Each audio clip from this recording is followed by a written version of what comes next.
Loin de nous de penser que croire signifie trouver des solutions consolatrices, faciles. La foi que nous a enseignée le Christ est, au contraire, celle que nous voyons en Joseph, qui ne cherche pas de raccourcis, mais qui affronte les yeux ouverts ce qui lui arrive, en assumant personnellement la responsabilité. L'accueil de Joseph nous invite à accueillir les autres sans exclusion, tels qu'ils sont, avec une prédilection pour les faibles, parce que Dieu choisit ce qui est faible, voir 1 Corinthiens 1,27. Il est père des orphelins, justicier des veuves, psaume 68, 6. Et il commande d'aimer l'étranger. Je veux imaginer que, pour la parabole du fils prodigue et du père miséricordieux, Jésus se soit inspiré des comportements de Joseph, voir Luc 15, 11, 32.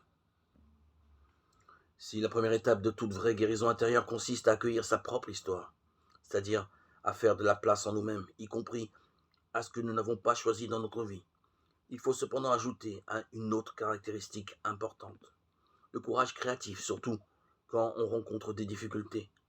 En effet, devant une difficulté, on peut s'arrêter et abandonner la partie, ou bien on peut se donner de la peine.